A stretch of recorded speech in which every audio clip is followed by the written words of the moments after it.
A 250-pound billionaire decided to humiliate a fragile old janitor for entertainment. 15 seconds later, that same billionaire was weeping on the marble floor, physically shattered by a ghost holding a yellow mop. Some monsters don't roar, they just clean up the mess. The silence in that grand ballroom didn't just fall, it suffocated. It was the kind of absolute, paralyzing vacuum that only occurs when the universe abruptly alters its own laws of physics right before your very eyes. I watched a glass of vintage champagne slip from the trembling fingers of a billionaire, shattering against the imported Italian marble floor. The sound cracked like a gunshot echoing through a canyon, yet not a single soul in that room flinched. Their eyes, wide with a terrifying primal realization, were locked dead center on the floor. A colossal man had just been broken, physically and psychologically, in less than 15 seconds, not by a trained mercenary, but by an aging ghost holding a yellow mop. When Home Hurts 2 warmly welcomes you to a story that will fundamentally shatter the way you look at the world around you. If you find yourself captivated by tales of hidden truth and the breathtaking triumph of the human spirit over arrogant cruelty, please take a moment to subscribe to the channel. Your support is the heartbeat that empowers us to continue uncovering these profound, life-altering stories.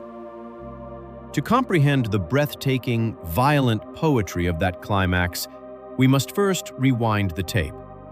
We must view this room through a distinctly different lens.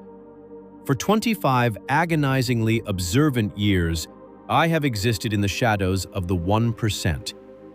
As a senior security consultant and personal protection specialist for the world's most powerful individuals, my entire livelihood is predicated on reading the unseen. I am paid exorbitant sums of money to scan a crowded room and instantly identify the apex predator.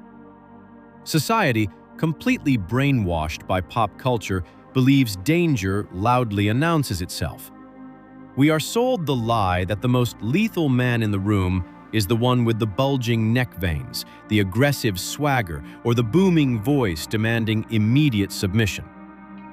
But let me tell you a secret forged in blood. True predators, the genuine architects of violence, never roar. They merely observe. They conserve energy. They blend into the wallpaper until the exact millisecond they choose to strike.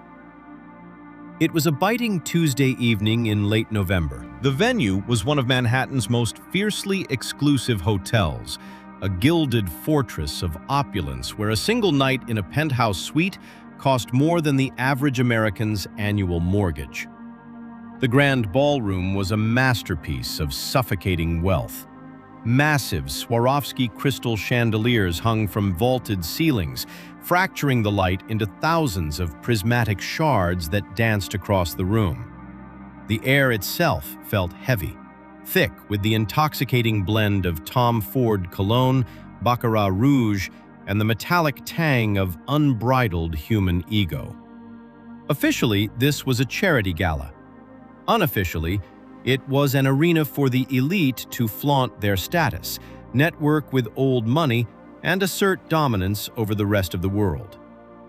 Yet, amidst this glittering sea of bespoke Armani tuxedos and backless Vera Wang gowns, there was a glaring anomaly. A phantom hiding in plain sight. His name was Daniel Reed. He was simply a janitor. To the tech moguls and hedge fund managers swirling their scotch, Daniel did not exist as a human being. He was merely an interactive prop, a human Roomba draped in a faded but meticulously ironed blue uniform. But to a trained, cynical eye like mine, Daniel was a blaring siren on the radar that demanded absolute scrutiny. It was all in the biomechanics of his movement. When you spend decades surviving alongside Tier 1 operators, Special Forces veterans, and elite intelligence assets, you recognize a very specific, undeniable cadence of human motion. Daniel did not shuffle like a man broken by the exhausting grind of physical labor. He glided. His steps were measured, precise, and entirely devoid of sound. As he pushed his yellow mop bucket along the extreme periphery of the room, he never once walked backward. He never permitted a blind spot to exist. His head was on a constant, almost imperceptible swivel, operating in a psychological state known in my grim industry as condition yellow. He wasn't just cleaning. He was mapping every exit. He was tracking the fluid flow of the crowd. He was noting the exact location of the heavy carving knives on the buffet tables and identifying the structural blind spots of the ballroom's architecture. His posture was deliberately unassuming. His shoulders hunched just enough to appear smaller, yet his spine remained perfectly aligned, coiled like a spring. The hands gripping that mop handle were heavily calloused, telling a story of hardship, but they held the wood with a strikingly relaxed, loose grip. It was the grip of a man who intimately knows that physical tension is the ultimate enemy of reaction time. I watched him quietly wipe up a spilled drink near the north exit, his face an unreadable, stony mask of absolute calm. A chilling question echoed in my mind. Who on earth was this man?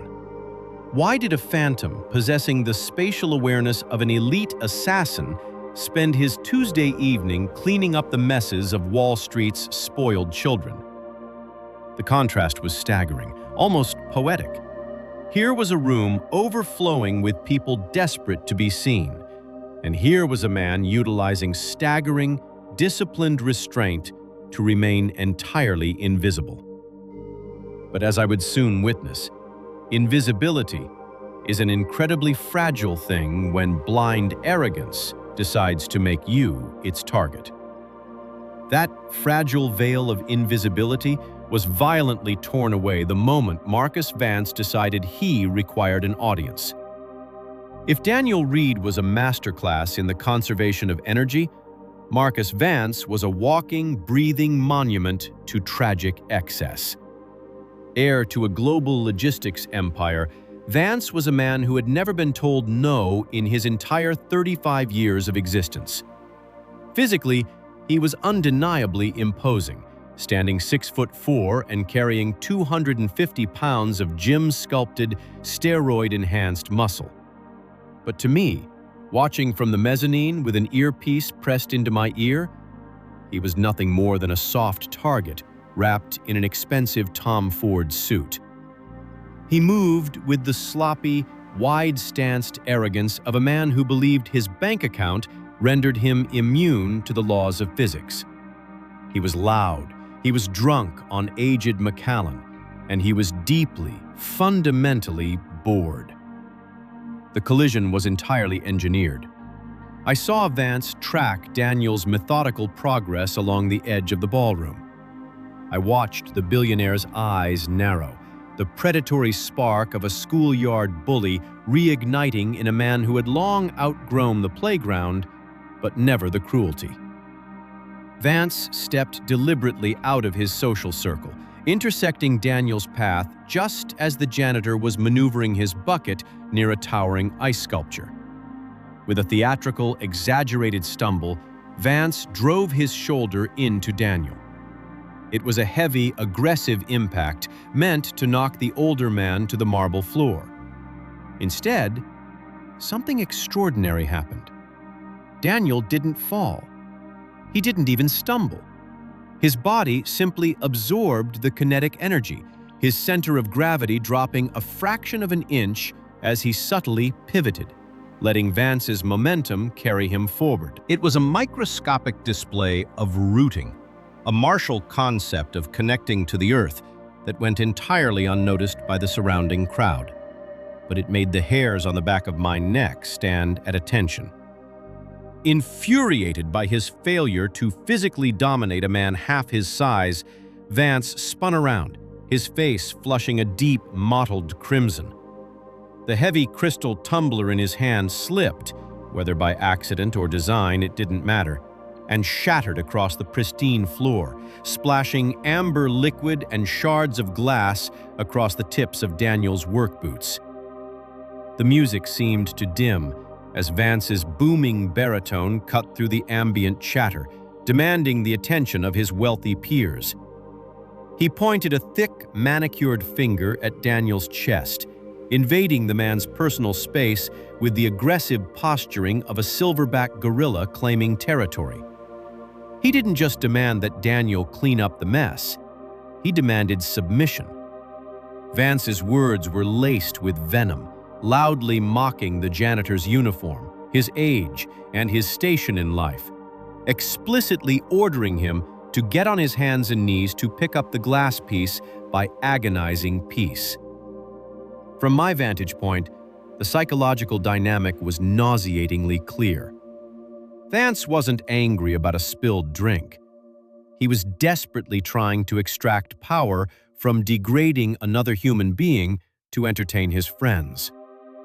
But as I zeroed my focus on Daniel, a profound sense of dread began to pool in my stomach. The janitor was not cowering.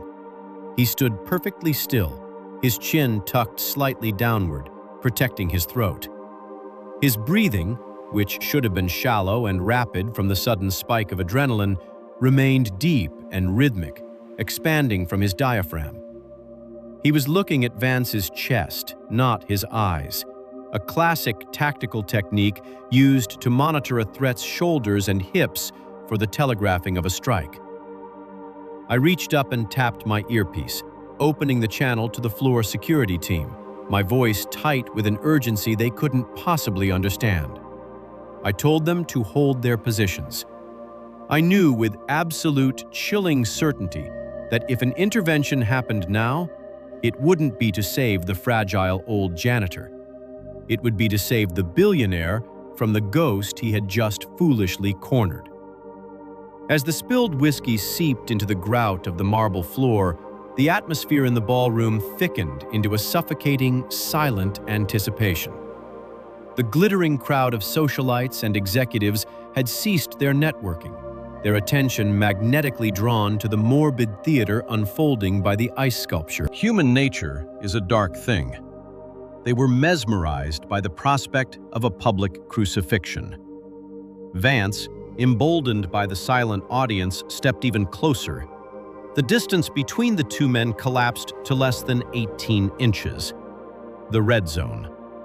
This is the critical distance where reactionary gaps evaporate, where words lose their meaning and violence becomes a terrifyingly immediate mathematical probability. "I said, get on your damn knees," Vance barked, the veins in his thick neck pressing aggressively against the starched white collar of his shirt. He leaned forward, attempting to use his massive height advantage to cast a shadow over Daniel, trying to crush him with sheer physical presence. It was in this excruciatingly tense moment that Daniel offered his final grace. "I am sorry for the disruption, sir," Daniel said. His voice was a revelation. It wasn't the trembling, high-pitched squeak of a frightened subordinate, nor was it the aggressive, chest-puffing roar of a man trying to save face. It was impossibly smooth, resonant, and entirely devoid of emotional inflection. It sounded like a doctor delivering a clinical diagnosis. Slowly, deliberately telegraphing every single movement to avoid triggering a startle response from the drunken giant, Daniel reached down and unclipped a dustpan from his cart. "I will clean this up immediately. Please, step back so you do not cut your shoes on the glass." It was a masterclass in verbal judo. Daniel was offering Vance an exit ramp, a way to maintain his alpha status while safely concluding the interaction. He was yielding the psychological high ground to prevent physical trauma. But arrogance is a blinding disease. Vance did not hear a man trying to save him. He heard defiance wrapped in politeness. He heard an inferior refusing to grovel. Vance sneered, a grotesque twisting of his handsome features, and did the one thing that crosses the point of no return. He placed his hands on the ghost. Vance's massive right hand shot out, his thick fingers gripping the front of Daniel's faded blue uniform, bunching the fabric into a tight fist. He intended to violently yank the smaller man to the floor, to force the physical degradation his words had failed to achieve. From the mezzanine, I stopped breathing. Time seemed to fracture into microseconds. The moment Vance's fingers closed on that fabric, the fundamental nature of the universe inside that ballroom shifted.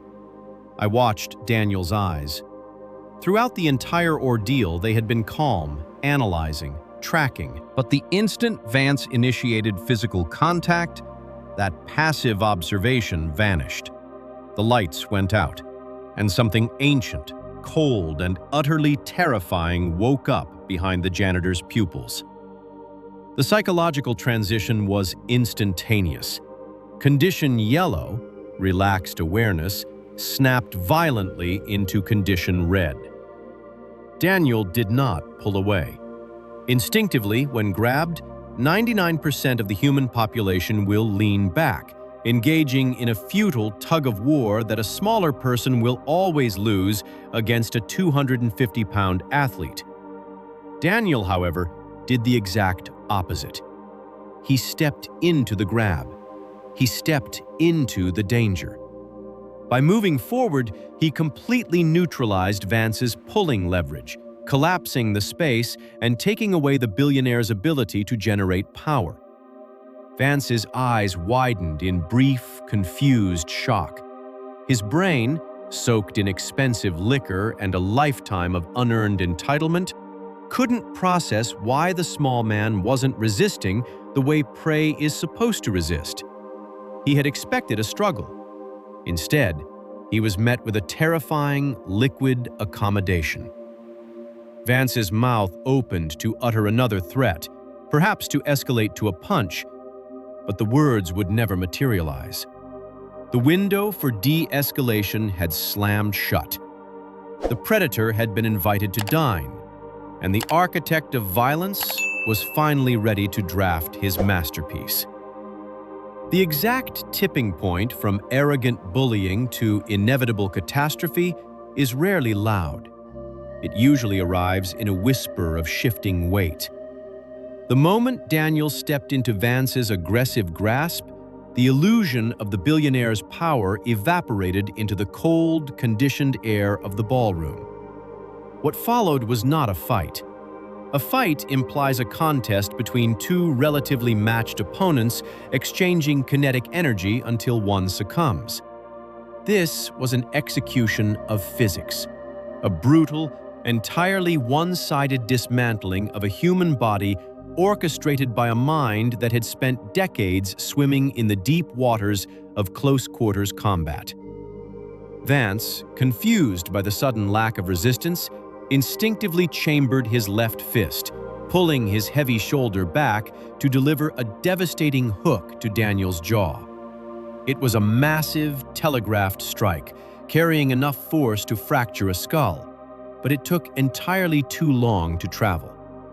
Before Vance's fist had even begun its forward trajectory, Daniel's hands were already moving.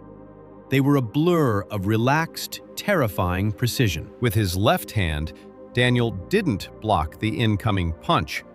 He simply intercepted Vance's bicep, guiding the massive kinetic force harmlessly past his own ear, using the billionaire's own forward momentum against him. Simultaneously, Daniel's right hand shot upward in a tight, compact arc. He didn't strike Vance in the jaw or the nose. He drove the webbing of his hand directly into the soft cluster of nerves resting in the brachial plexus, right where Vance's thick neck met his collarbone. The sound of the strike was a sickening, muffled thwack. It wasn't loud, but the physiological effect was instantaneous and devastating. The electrical signal from Vance's brain to his right arm was severed. The hand gripping Daniel's uniform instantly went flaccid, dropping away like dead weight. Vance's eyes bulged, his mouth snapping open in a silent gasp as the sudden neurological shock scrambled his nervous system. but Daniel was already 2 steps ahead of the billionaire's collapsing reality. Without pausing for a fraction of a second, Daniel fluidly pivoted on his heel. He grabbed the long, yellow wooden handle of his mop, which had been resting against the cart. In the hands of a janitor, it was a tool for hygiene. In Daniel's hands, it instantly became an eskrima stick, a lever of agonizing control. He slid the smooth wood horizontally across Vance's throat, stepping behind the massive man and driving his knee into the back of Vance's right calf.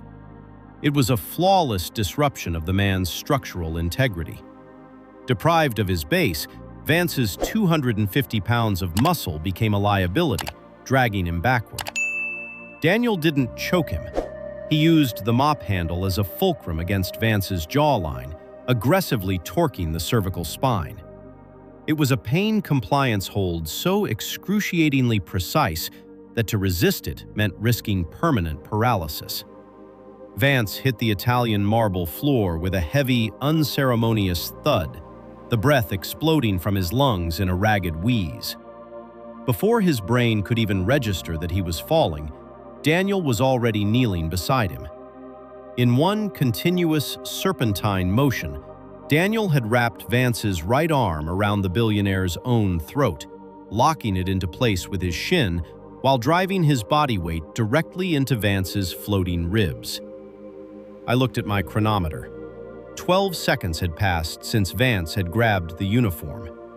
Vance was trapped in a pretzel of his own limbs, pinned to the floor by a man who looked like he weighed no more than 160 pounds wet. The billionaire's face was pressed into the puddle of spilled whiskey and broken glass he had demanded Daniel clean up. He was gasping, his eyes rolling in sheer, unadulterated panic.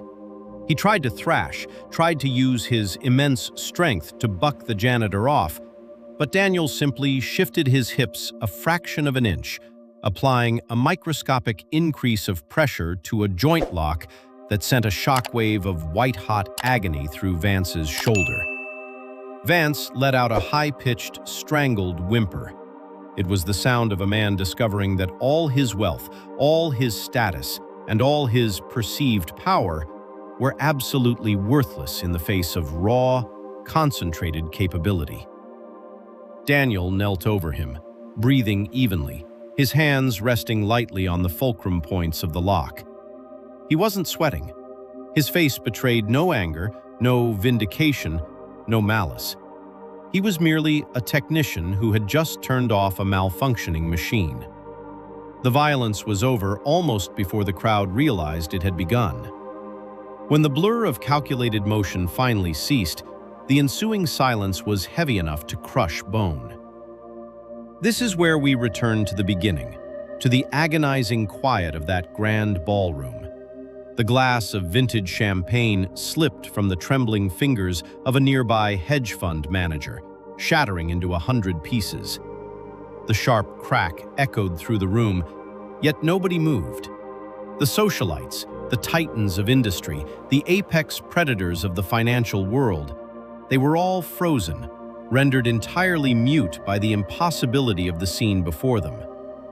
Marcus Vance, the titan who had ruled this room through intimidation and arrogance mere moments ago, was weeping.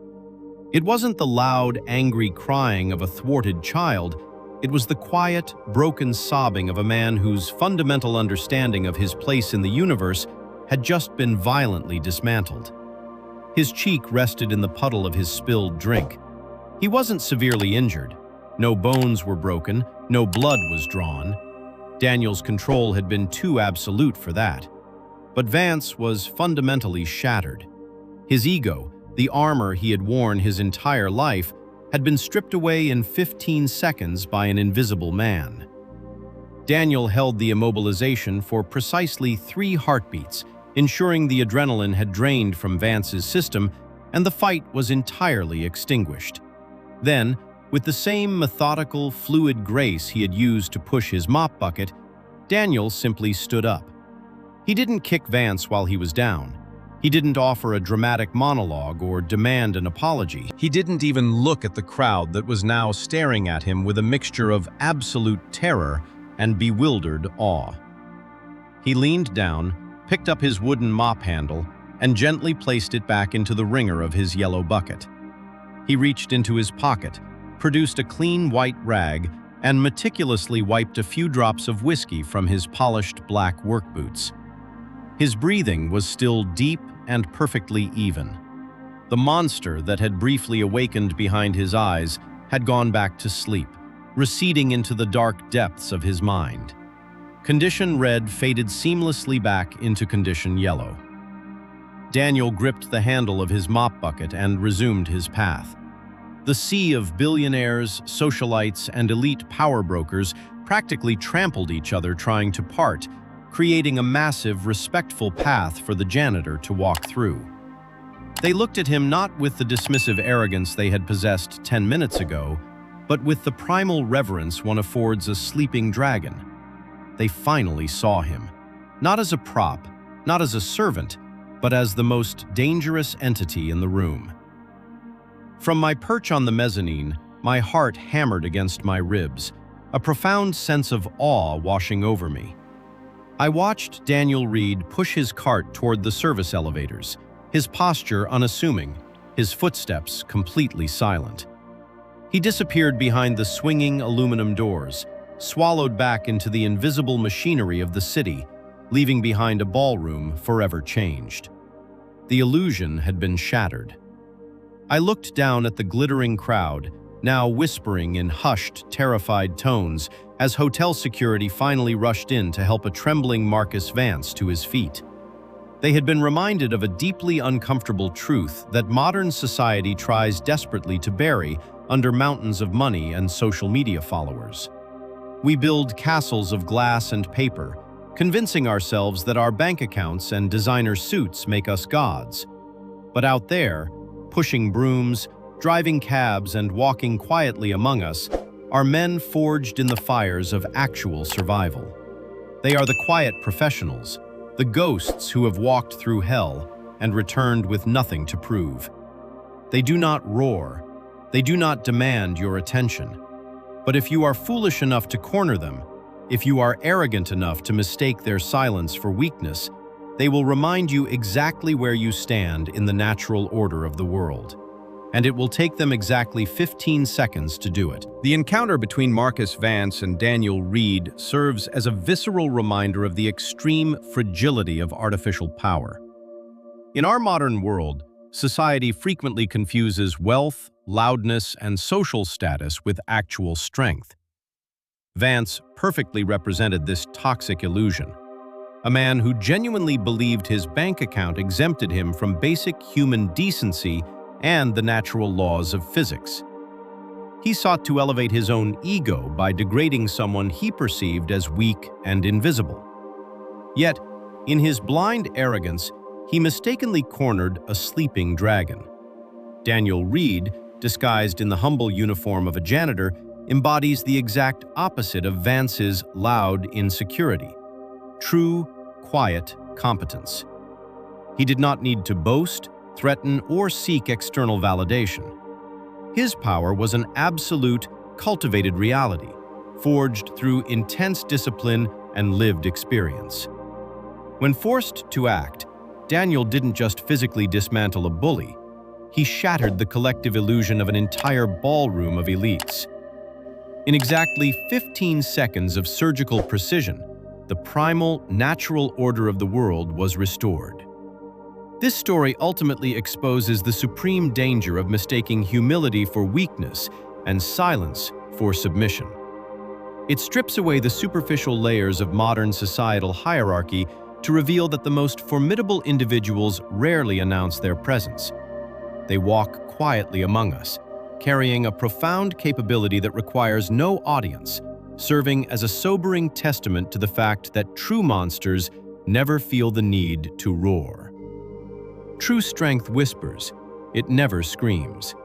The most dangerous flaw of the human ego is the assumption that a person's worth, capability, or past is defined by their current job title or socioeconomic status.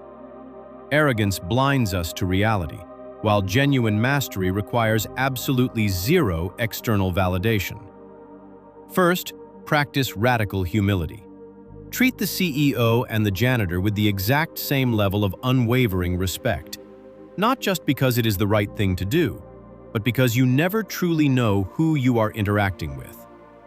Second, focus on building internal competence rather than curating an external image. Stop seeking validation through loud displays of status or by trying to dominate others. Instead, invest your energy into self-mastery, emotional control, and quiet discipline. When you are truly capable, you will no longer feel the desperate need to prove it to anyone. Be the calmest person in the room, and let your actions, only when absolutely necessary, speak with undeniable clarity. Have you ever witnessed a situation where someone's arrogance completely backfired on them? Please share your story or thoughts in the comment section below. We would love to read your perspective and discuss it together. If you enjoyed this story and found value in the lesson, please hit the subscribe button. Your support truly gives us the motivation to keep producing more great content for you.